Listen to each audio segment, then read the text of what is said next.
poder acompañarles hasta el final de la reunión. Voy a estar saliendo para un evento rápido, pero vamos, después de la prédica va a haber más tiempo de alabanza y un buen tiempo de comunión todavía.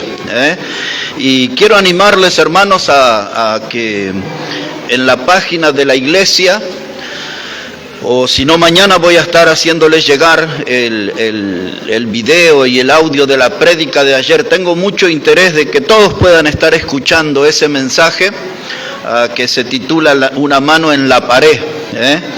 Y animarles, hermanos, a que los que nos vienen los sábados, que estén aquí, hermanos, que podamos llenar este lugar los sábados aquí, alrededor de la palabra de Dios. Y en esta mañana la invitación es en Primera de Corintios, el capítulo 1, si puede buscar ahí en su Biblia, por favor. Primera de Corintios, el capítulo 1. Quiero hablarles en esta mañana acerca de una cruz, una tumba vacía, un trono ocupado y un regreso seguro. Si puedo, voy a hablar de todo eso en esta mañana. Una cruz y una tumba vacía, un trono ocupado y un regreso seguro. Dice la palabra de Dios aquí en Primera de Corintios, el capítulo 1, verso 18. Porque la palabra de la cruz es locura a los que se pierden, pero a los que se salvan, esto es, a nosotros es el poder de Dios. Hermanos, la reacción del hombre frente a la cruz es lo que determina su destino eterno. La actitud que tenga el hombre frente a la cruz es lo que determina su destino eterno.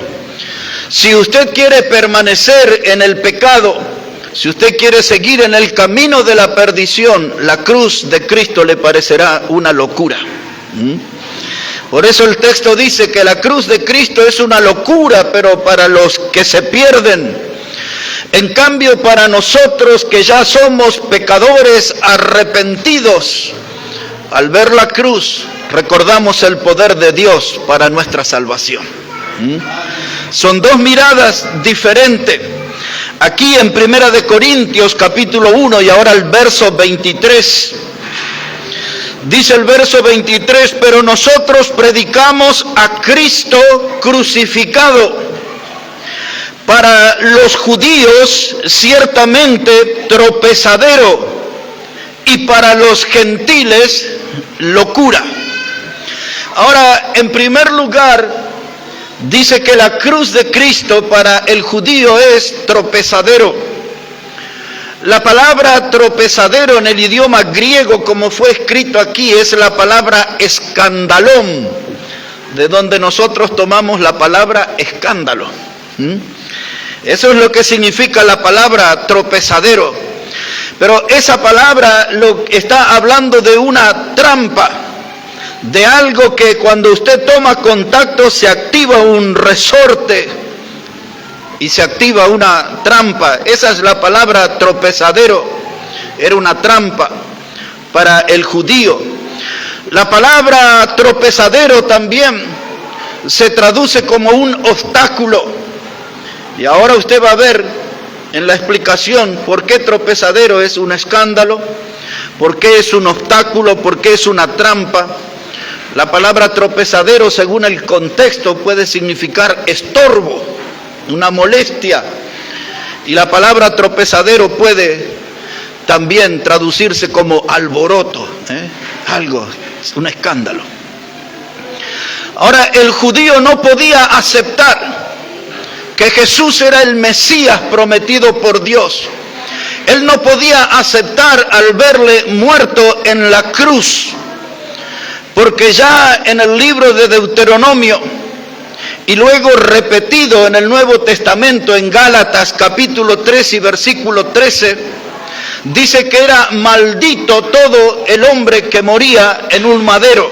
Eso dice la ley de los judíos. Maldito es el hombre que muere en un madero. Y el razonamiento judío era cómo alguien que murió en la cruz en un árbol, dice Deuteronomio, pero la cruz está hecha de una madera sacada de un árbol. ¿Y cómo alguien que es maldito al morir en una cruz puede ser mi Salvador? Eso no entraba en la cabeza del judío, por eso era un escándalo. Era como una trampa, un obstáculo, era como un estorbo. Dice, no podemos creer en él no puede ser el Mesías. Porque ellos imaginaban la figura del Mesías como un líder conquistador que iba a aplastar a los enemigos. De hecho, en esos días, no pocos judíos creían de que Jesús iba a aplastar el poder de los romanos e iba a terminar con el poder del César romano. Muchos de los que estudian la palabra de Dios creen ver que la traición de Judas fue un modo de acelerar, de que Jesús se manifieste como el Mesías y termine con el poder de los romanos. Pero Dios no les ofreció un Salvador del poder de los romanos. Dios le prometió un Salvador de sus almas. Un Salvador que puede dar vida eterna, no solo librar de los enemigos terrenales, sino que el Salvador prometido por Dios puede dar vida eterna. Por eso los judíos no podían aceptar esto, y esto era un escándalo. Los griegos, que están con la palabra gentiles, griegos y romanos, ellos tenían lo que se conoce como el Olimpo. El Olimpo no es el barrio Olimpo. El Olimpo de los griegos era donde habitaban sus dioses. Y los griegos tenían más de 1000 dioses. Por eso en Hechos 17, cuando Pablo llega a Atenas, a la capital de Grecia, Pablo le dice, yo vengo a predicarles en el nombre del Dios no conocido. Para llamar la atención de los griegos, tenemos más de 1000 dioses y encima dice que tiene uno que no conocemos. Vamos a escucharlo. Y entonces los dioses del Olimpo griego nunca descendían para ser humillados y menos muertos. En la cultura de ellos, los dioses del Olimpo participaban de todos los placeres y de todos los vicios humanos. Y ahora le estaban ofreciendo un Salvador crucificado. Los griegos no podían entender eso. Los romanos no podían entender. Pero la Biblia dice, la palabra de la cruz es locura para los que se pierden. Nosotros sí hemos creído por medio de la fe en Jesús como nuestro Salvador. Nosotros sí hemos venido frente a la cruz con un corazón compungido, arrepentido de nuestros pecados y clamamos a Jesús que Él sea nuestro Salvador. Los romanos veían a la cruz como un instrumento de tortura.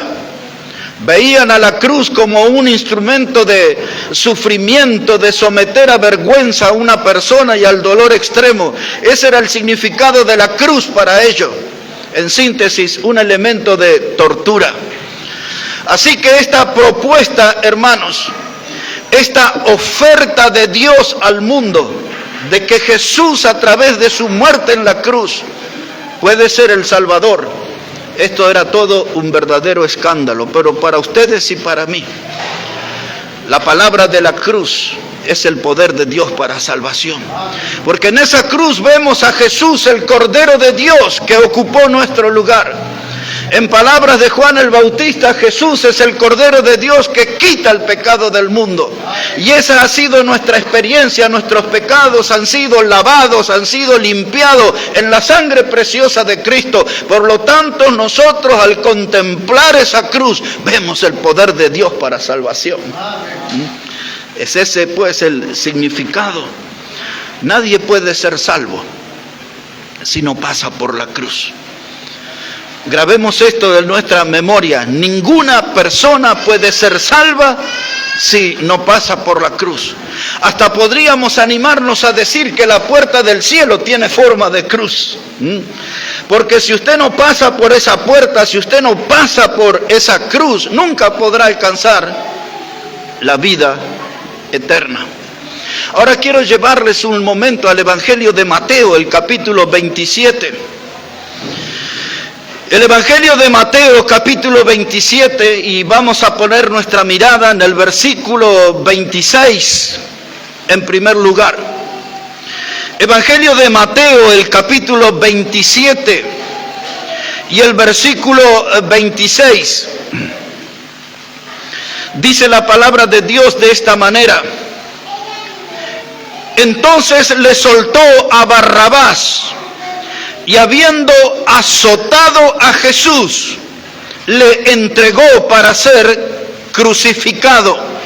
Versículo 31.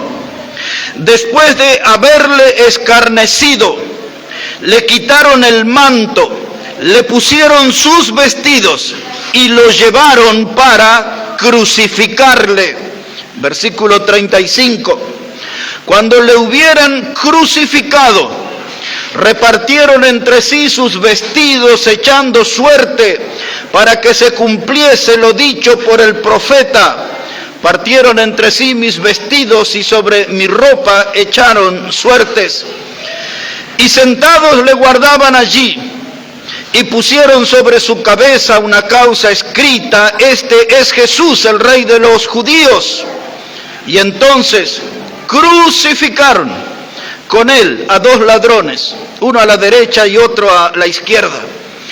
La Biblia nos habla en diferentes pasajes sobre la crucifixión de nuestro Señor. Pero mi propuesta en esta mañana es hablar sobre una cruz vacía. Él no está allí como hace entender una de las religiones más poderosas, de tratar de mostrar una imagen de un Cristo crucificado. Él ya no está allí. Eso es parte del pasado. La cruz está vacía porque Cristo ha resucitado. Cristo se ha levantado de entre los muertos. Por lo tanto, una figura en una cruz no representa el Cristo de la Biblia, porque el Cristo, el Hijo de Dios, ha resucitado. La cruz está vacía. Y ahora estos textos que hemos leído no dejan ninguna duda que Él fue crucificado. Los médicos, quizás algunos de ellos cristianos, hacen un análisis sobre las heridas de Cristo. Los médicos califican al Cristo llegando a la cruz 5 clases de heridas. Los médicos dicen que en primer lugar, una de esas heridas ellos le llaman contusión. Esa palabra contusión se refiere a una lesión o a un daño causado por golpes.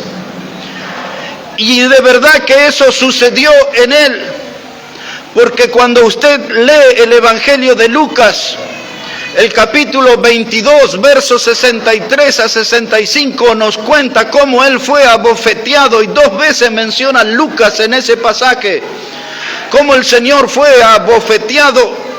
Por lo tanto, eso se iba formando como una hinchazón hasta que eso se abría, una herida. Y eso es lo que los médicos le llaman la herida por contusión. Los médicos también hablan de que otra de las heridas era por laceración. Y esto es lo que leímos en el verso 27, cuando dice: después de haberlo azotado. La forma de castigo era con el látigo. Ya hemos explicado eso algunas veces sobre el flagrum, cómo ese látigo abría literalmente las carnes y se podía ver los músculos, y hasta a veces hasta los huesos llegaba. La profundidad de esas heridas, eso se llama laceración. Cuando los médicos hablan de eso, hablan acerca de la carne que está abierta y hablan de una herida muy, pero muy dolorosa. Pues de eso habla Mateo 27, 26. Azotado a Jesús, le entregaron para ser crucificado. La tercer clase de herida que hablan los médicos es penetración. Cuando hablan de eso se refieren a la corona de espina que fue puesta sobre su cabeza Y cuando golpearon sobre esa corona de espinas, esas espinas penetraron en sus sienes, y eso es lo que los médicos le llaman a esa clase de herida, penetración. Los médicos también hablan acerca de la herida de la perforación. La Biblia dice en el Salmo 22 y en el versículo 16, cuando se habla, se anticipa los sufrimientos de Cristo en la cruz. Dice el Salmo 22, verso 16, dice, horadaron mis manos y mis pies. Esa palabra horadaron quiere decir que fueron perforados. Pusieron en las manos y en los pies del Señor Jesucristo unos clavos. La medida que acostumbraban a usar era de 13 a 18 centímetros. A veces eran 2 clavos en la mano y otra en esta altura del brazo. Y perforaron sus manos y sus pies. Y los médicos, cuando hablan de esa clase de herida, le llaman perforación. 5 clases de herida. Dicen los doctores: contusión, laceración, penetración, perforación. Y la última herida en el cuerpo de Cristo, los médicos le llaman incisión. Esa palabra incisión habla de la herida que el soldado romano le causó en el costado. Cuando Jesús ya estaba muerto en la cruz, entendemos que de enojo, de bronca, el soldado clavó la lanza que le llegó hasta el corazón mismo. Y los médicos dicen que la evidencia de que esa lanza que le abrió el costado y llegó hasta su corazón es porque Juan dice, y salió de él sangre y agua, sangre y agua. Así que estas son las heridas que vemos en la Biblia y que los médicos la califican de esta manera. Cuando hablamos acerca de esto, alguien se pregunta, ¿y todo eso qué tiene que ver con mi vida? Algunas veces, algunas personas cuando me escuchan hablar acerca de la muerte del Señor en la cruz, dicen, ¿y eso qué tiene que ver conmigo? ¿Qué tiene que ver esa muerte con mis luchas? ¿Qué tiene que ver esa muerte con mis problemas? ¿Acaso hay algo en esa cruz que puede ayudar a mi vida hoy? Después de más de 2000 años, ¿hay algo de lo que pasó en esa cruz que me puede ayudar hoy? ¿Que puede ayudarme en mis estados de desánimo, de desaliento, de depresión? Algunas personas me dicen, ¿acaso la muerte de Cristo puede ayudar a apagar mi sed alcohólica?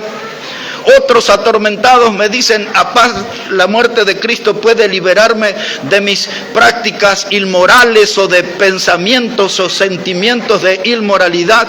Y la respuesta es sí, la muerte de Cristo en la cruz es la respuesta a todos los problemas del hombre. La muerte de Cristo en la cruz es la respuesta a todos los problemas del hombre. Cristo puede ayudarme. Cristo puede eliminar todos los rencores, los sentimientos de odio, todo lo que nosotros, hermanos, tenemos como amarguras anidadas en nuestra alma.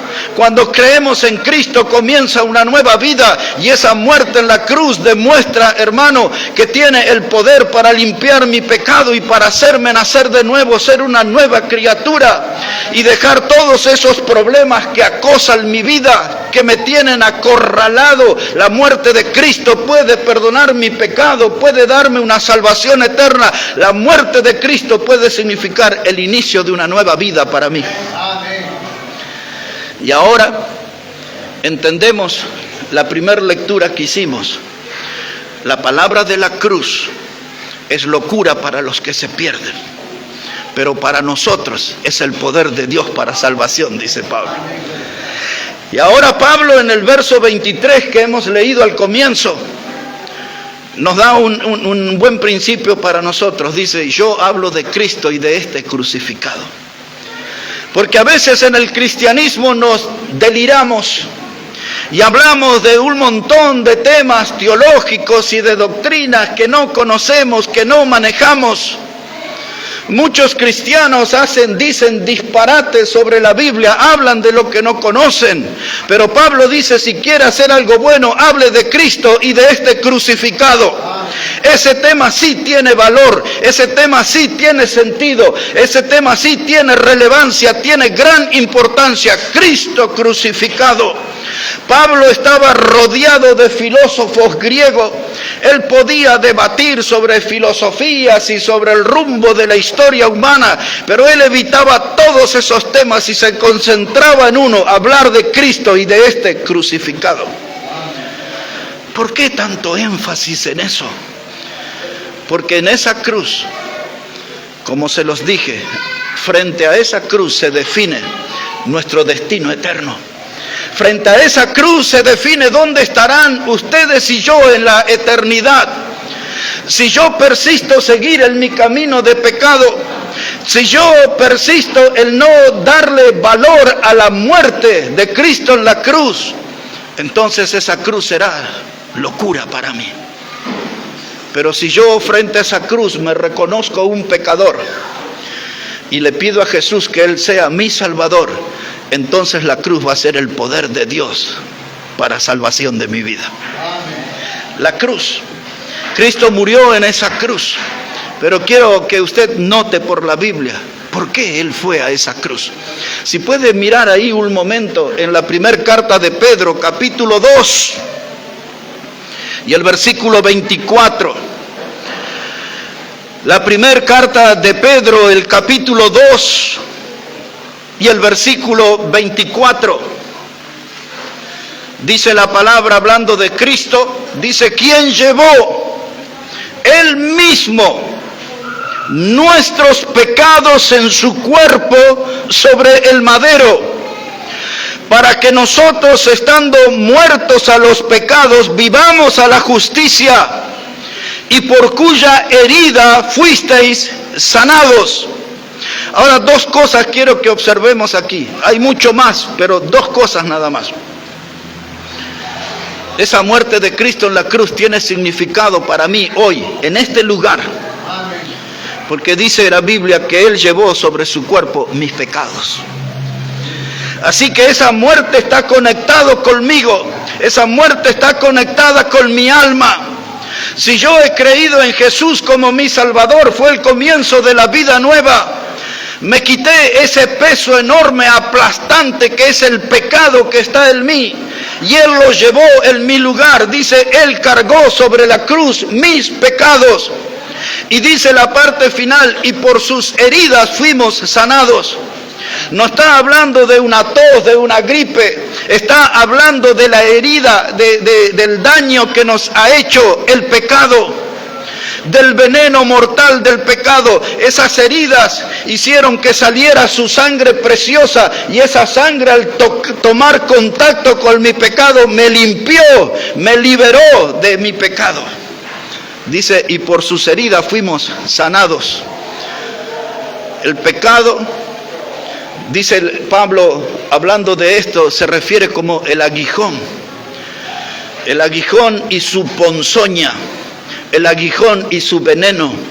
Y eso es lo que produce en nuestra vida. Cada uno de nuestros pecados produce un veneno mortal. Pero cuando la sangre de Cristo toma contacto con nosotros, nos limpia de todo pecado. Y por su herida somos sanados. Una cruz vacía, enseña la Biblia. Una sangre que fue derramada. El segundo paso en esta mañana, quiero hablarles de una tumba vacía. No solamente hoy miramos hacia atrás y vemos una cruz vacía porque Cristo resucitó, también la Biblia se nos habla de una tumba vacía. Observe ahí un momento Evangelio de Juan, capítulo 20. El Evangelio de Juan, el capítulo 20, versículo 1. Después, si alguien quiere tener más información de eso, tiene que leer Evangelio de Lucas, el capítulo 24, del versículo 1 en adelante. Pero nosotros vamos a concentrarnos aquí en el Evangelio de Juan, capítulo 20. Dice el versículo 1 que el primer día de la semana, María Magdalena fue de mañana, siendo aún oscuro, al sepulcro, y vio quitada la piedra del sepulcro. Y entonces corrió y fue a Simón Pedro y al otro discípulo, aquel al que amaba a Jesús, y les dijo: se han llevado del sepulcro al Señor y no sabemos dónde le han puesto. Y salieron Pedro y el otro discípulo y fueron al sepulcro. Corrían los dos juntos, pero el otro discípulo corrió más aprisa que Pedro y llegó primero al sepulcro. Y bajándose a mirar, vio los lienzos puestos allí, pero no entró. Y luego llegó Simón Pedro tras él y entró en el sepulcro y vio los lienzos puestos allí y el sudario que había estado sobre la cabeza de Jesús, no puesto con los lienzos, sino enrollado en un lugar aparte. Y escuche esto, dice verso 8: y entonces entró también el otro al sepulcro, el otro discípulo que había venido primero al sepulcro, vio y creyó, porque aún no habían entendido la escritura de que era necesario que Él resucitase de los muertos. El Evangelio de Lucas que les cité, el capítulo 24, cuando llegan las mujeres allí, ven varones de vestiduras blancas y ven ese sepulcro abierto. Y esos varones le dijeron a las mujeres: ¿por qué buscáis entre los muertos al que vive? Pero Juan nos da más información: un sepulcro abierto, una tumba vacía. Todo lo que quedaban eran los lienzos, eran esa clase de vestimenta que ponían en los muertos. Y más allá había otro lienzo, enrollado, dice el texto, bien dobladito. Aquel día Jesús cumplió con su promesa que Él al tercer día se iba a levantar de entre los muertos. Ese lugar fue como estar en un hotel de 5 estrellas 3 días.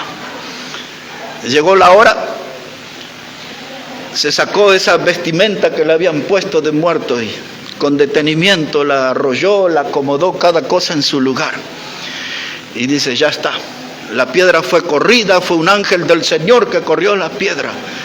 Y Cristo resucitado se manifiesta. Cumplió con su palabra, resucitó al tercer día. Por eso estamos hablando en esta mañana de una cruz vacía. Cristo resucitó. Una tumba vacía. Cristo ha resucitado. Y ahora lo que hicieron los sacerdotes, no voy a tener tiempo de ir a todos los textos, pero después usted puede buscar el Evangelio de Mateo, el capítulo 28, versos 11 a 14. Cuando los líderes religiosos que lo guiaron a la muerte a Jesús supieron que Él había resucitado cumpliendo su promesa, entonces tomaron a los soldados y los sobornaron. Le dieron dinero a los soldados para que ellos salieran a decir que por la noche habían venido sus discípulos y se habían robado su cuerpo. Pero cuando usted lee Hechos capítulo 1, versículo 1 a 4, ahí Lucas, que escribió el libro de los Hechos, le escribe a Teófilo y le dice: excelentísimo Teófilo, como te escribí en el primer tratado. Ese era el Evangelio de Lucas. Ahora le vuelve a escribir y le dice estas palabras. Dice que Cristo se presentó con pruebas indubitables. Esa palabra indubitable que usa Lucas quiere decir que no dejan ninguna duda. Cristo ha resucitado, y pasa a decirle que convivió 40 días con los apóstoles, resucitado. Después de haber resucitado, vivió 40 días con los apóstoles y Él les había hecho una promesa: no los dejaré huérfanos, y les sopló el Espíritu Santo. ¿Se acuerdan? Sopló el Espíritu Santo, porque el Espíritu Santo iba a estar durante 10 días con ellos, que Él no iba a estar hasta la fiesta de Pentecostés.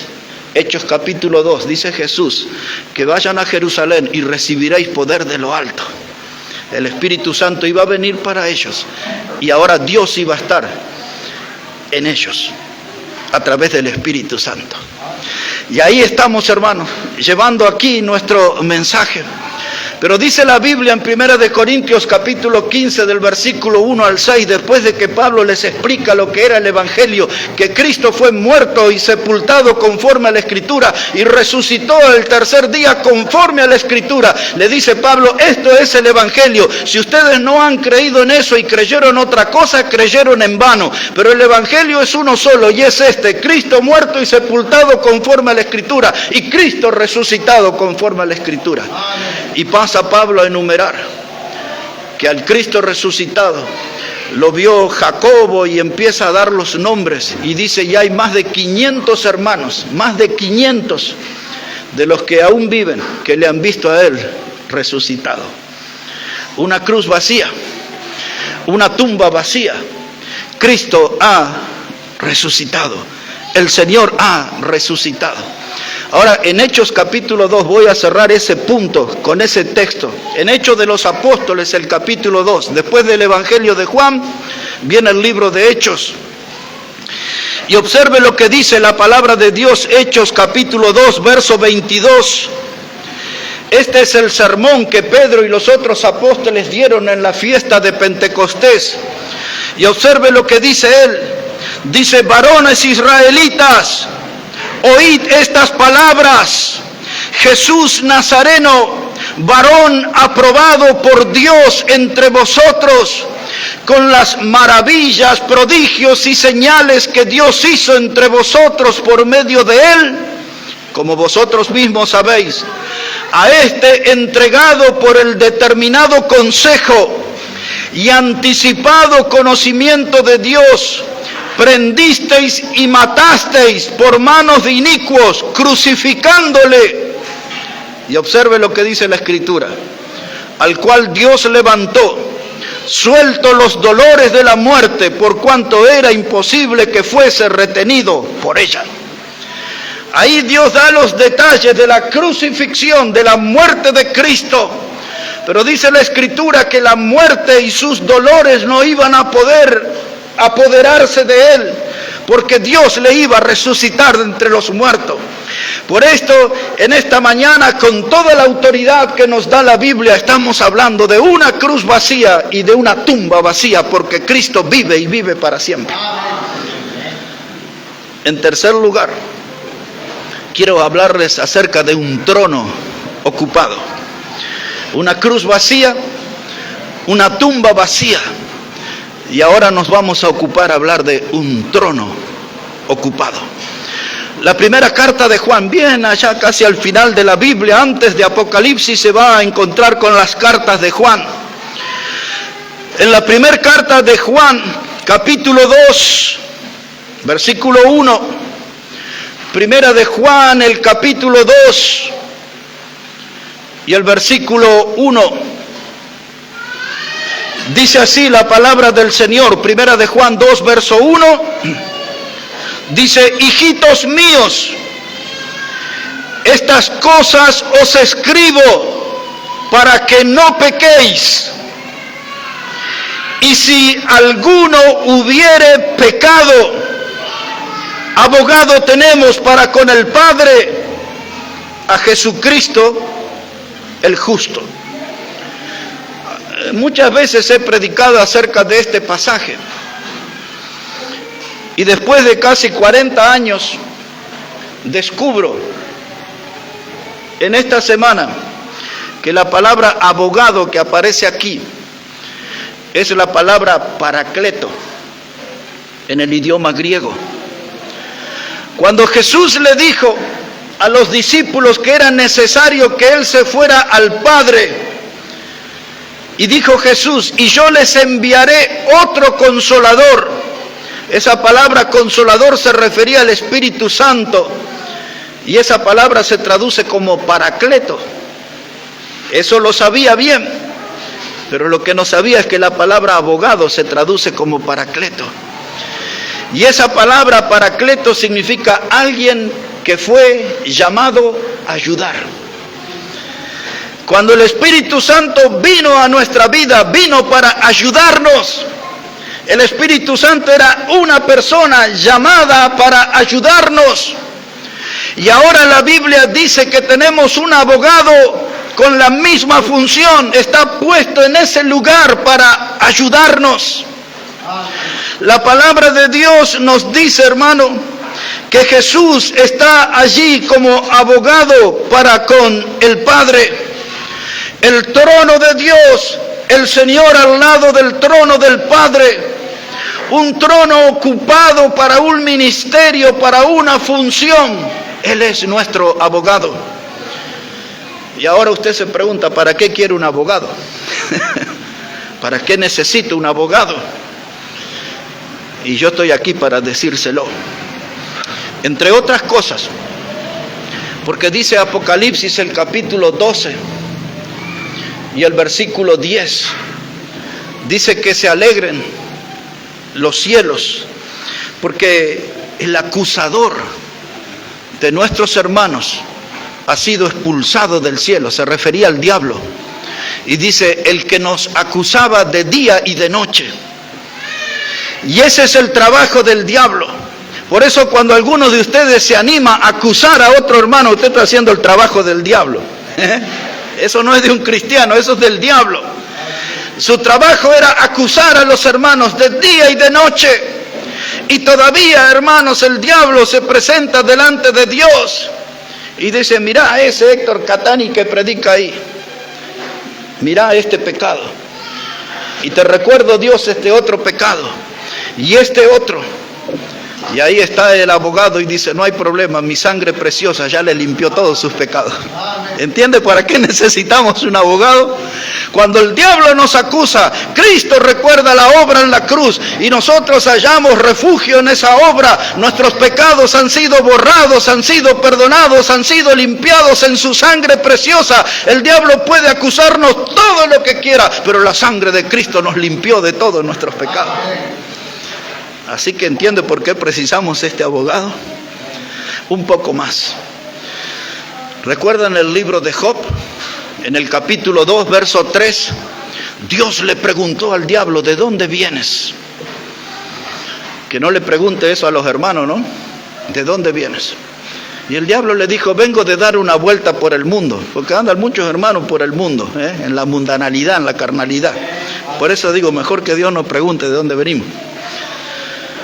Y el diablo le dice así a Dios, vengo de dar una vuelta por el mundo. Y Dios le dijo, ¿no has visto a mi siervo Job? Que es un hombre temeroso de Dios, apartado del mal. Y le habla de todas las virtudes de Job. Y el diablo le dice a Dios, piel a piel, así le habla el diablo. Dice, si tú le pusieres en una situación extrema, le oirás blasfemar con su propia boca. Y entonces Dios le dice a Satanás, tienes libertad, hazle lo que quieras, menos quitarle la vida. Y vino el diablo y lo atacó a Job con una sarna maligna. Y usted ya conoce toda esa historia. Pero el hecho es que ahí tenemos otra prueba más de cómo el diablo anda acusando a los hermanos. Lo vino a acusar a Job delante de Dios. Dice, ponelo en una prueba y lo vas a oír blasfemar. Ponerlo en una situación difícil y vas a notar que no te ama tanto y que no te es tan fiel. En otras palabras estaba diciendo eso. El diablo acusando a los hermanos. Un pasaje más, pero este quiero que lo vea, para que usted note por qué precisamos un abogado. Busque por favor en el Antiguo Testamento el libro de Zacarías, del profeta Zacarías, capítulo 3. Zacarías, el capítulo 3, hermano. Versículo 1, Zacarías, el capítulo 3 y versículo 1. Antes de Malaquías, que es el último libro del Antiguo Testamento, antes de Malaquías está Zacarías. Y si no lo encuentra, solo me da su atención y le voy a leer para usted lo que dice Zacarías, capítulo 3, versículo 1. Dice la palabra, me mostró el sumo sacerdote Josué, el cual estaba delante del ángel de Jehová, y Satanás estaba a su mano derecha. ¿Para qué dice su Biblia? Para acusarle. El acusador de los hermanos siempre está marcando el pecado. Siempre está acusando, siempre busca deprimir, desanimar, siempre busca destruir. Jesús dijo que el diablo vino a hurtar, matar y destruir.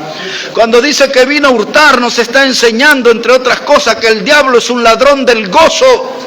Cuando usted no tiene gozo es porque el diablo se lo robó.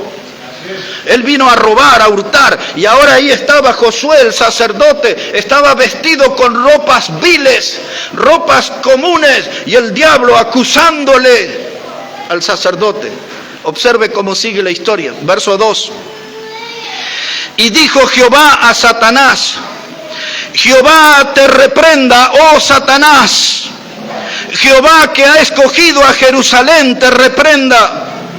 ¿No es este un tizón arrebatado del incendio? Y Josué estaba vestido de vestiduras viles y estaba delante del ángel. No estaba vestido de galas para una gran fiesta. Estaba vestido con ropas viles, andrajosas, harapientas. Y el diablo se aprovechó y le acusó. Pero Dios lo enfrentó al diablo y le dijo esa frase maravillosa. Dice: este es un tizón arrebatado del incendio. ¿Qué es lo que le dijo Dios?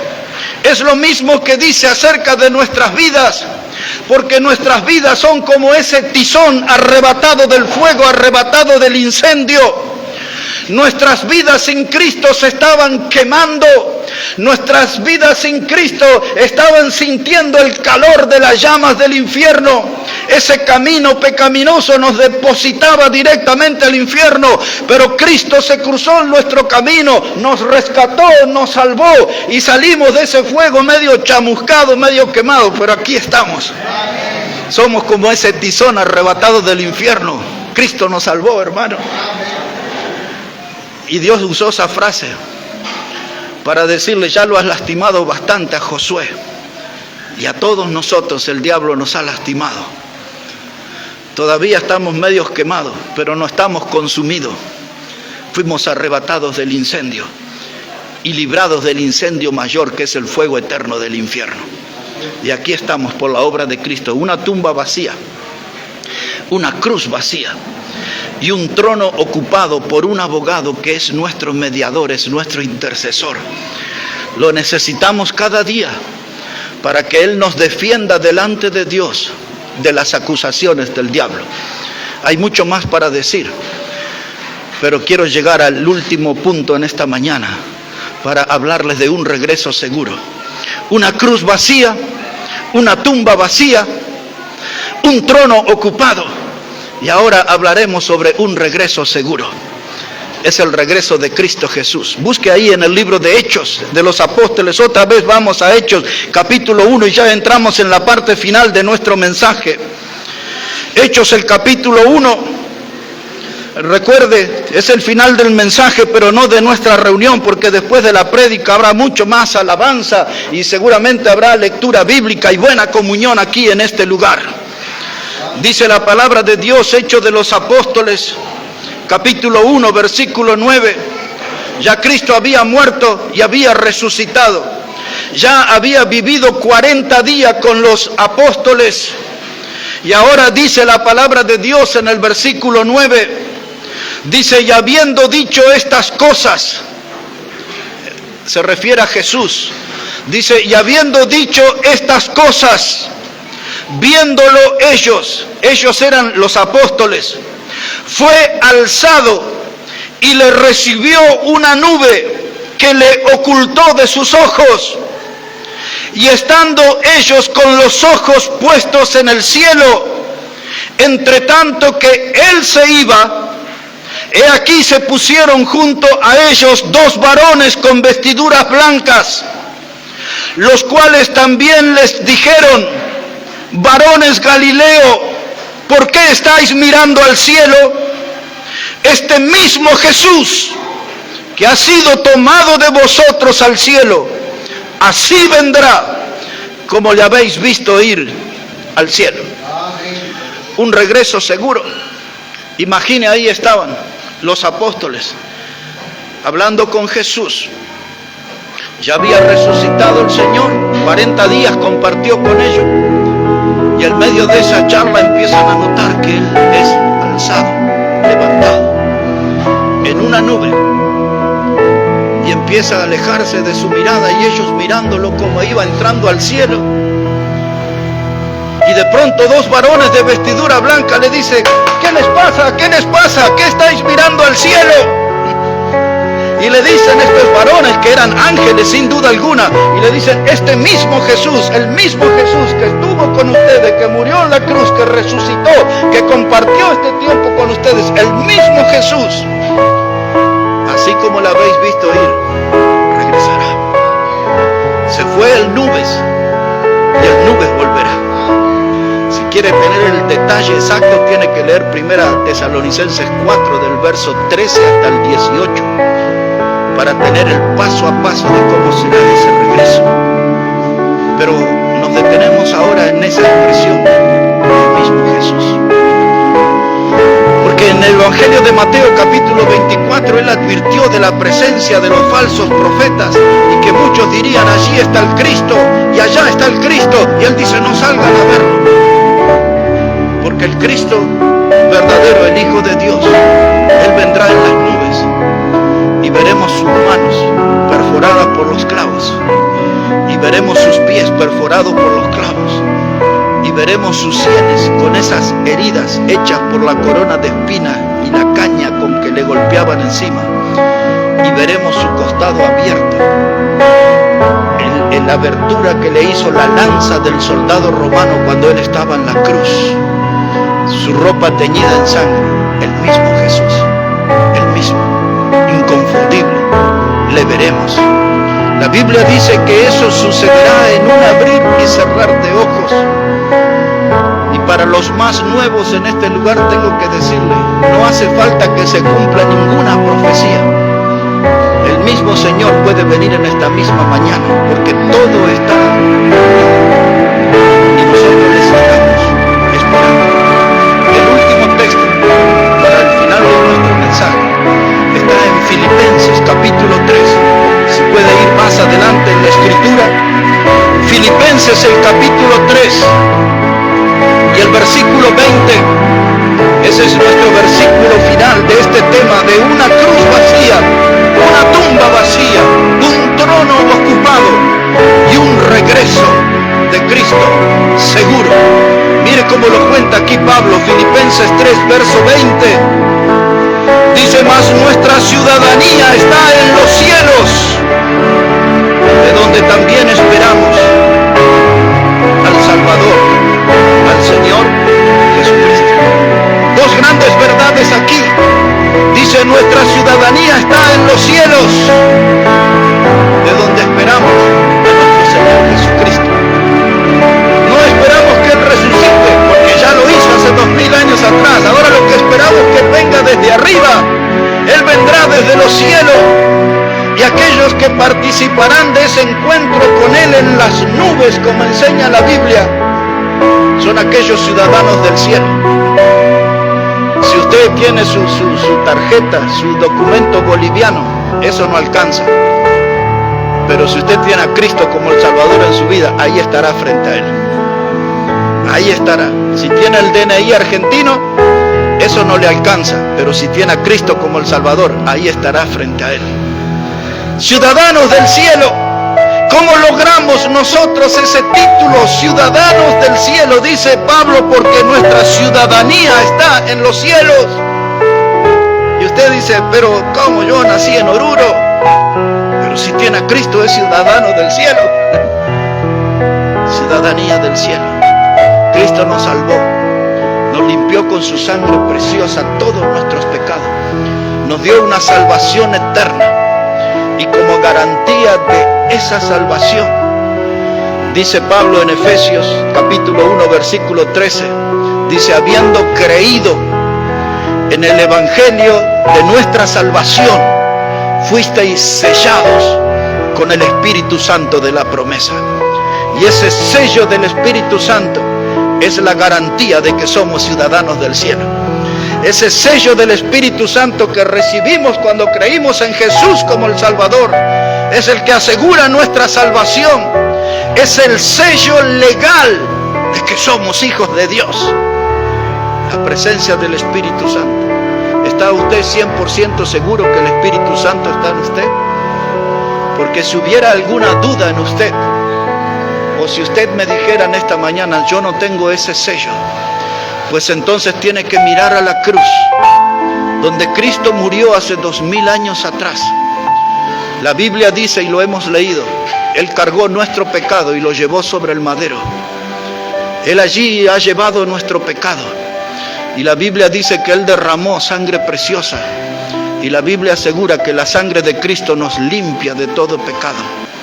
Y usted tiene que comprender que es una persona pecadora. Y necesita comprender que Jesús puede ser su Salvador. Y en esta mañana usted mira esa cruz. Y por la fe puede hablar con Jesús. Y decirle, soy un pecador. Te necesito como mi Salvador. Y el Señor vendrá a su vida, perdonará su pecado, le sellará con el Espíritu Santo. Y usted será un ciudadano del cielo. No es muy complicado, ¿verdad? Esto es así por la gracia de Dios. La maravillosa gracia de Dios que nos saca de un estado de perdición y nos pone salvos en Cristo Jesús. Si alguien necesita tomar en esa decisión en esta mañana, no tiene que demorarse. Solamente hablar con Jesús desde un corazón sincero, pedirle perdón por sus pecados y que Él sea su Salvador. Y usted será sellado con el Espíritu Santo. Será miembro de la familia de Dios, ciudadano del cielo, por su gracia. Miramos hacia atrás, una cruz vacía, una tumba vacía, señal que Cristo resucitó. Y eso es garantía que nosotros también resucitaremos en Él. Un trono ocupado, un abogado que intercede por nosotros todos los días. Alguien que nos ayuda en nuestras fragilidades, en nuestras flaquezas, en nuestros pecados. Él está intercediendo como abogado. Y ahora podemos volver a nuestra casa hoy con la promesa de que Él regresará pronto. El mismo Jesús, dijeron los ángeles, como le habéis visto ir, así regresará. Hablemos con Jesús en esta mañana. Todos de pie, por favor, vamos a orar al Señor. Vamos a hablar con Cristo Jesús en esta mañana. Señor Jesús, reconocemos que tú te has levantado de entre los muertos. Y venimos delante de ti para pedir ayuda. Algunos clamarán a ti en esta mañana pidiendo salvación eterna y perdón de pecados. Obra en esas vidas, Señor. Sálvales en esta mañana conforme a tu gran misericordia. Y ayúdanos a nosotros, Señor, a andar en esta vida nueva, dando testimonio de la fe y de tu obra, Señor. Ayúdanos, Señor, a tomar tu cruz cada día y seguirte con fidelidad. Que tu palabra preciosa obre, siga trabajando en cada uno de nosotros. Danos de tus bendiciones, Señor. Necesitamos tanto de ti. Obra en este lugar. Bendice cada vida. Y bendice cada familia, Señor, que representamos aquí. Y todo esto lo pedimos en el precioso nombre de Jesucristo. Amén y amén. Que Dios bendiga su palabra, hermanos. Nos quedamos de pie y nuestro hermano Ramiro vendrá para seguir adelante con nuestra reunión. Dios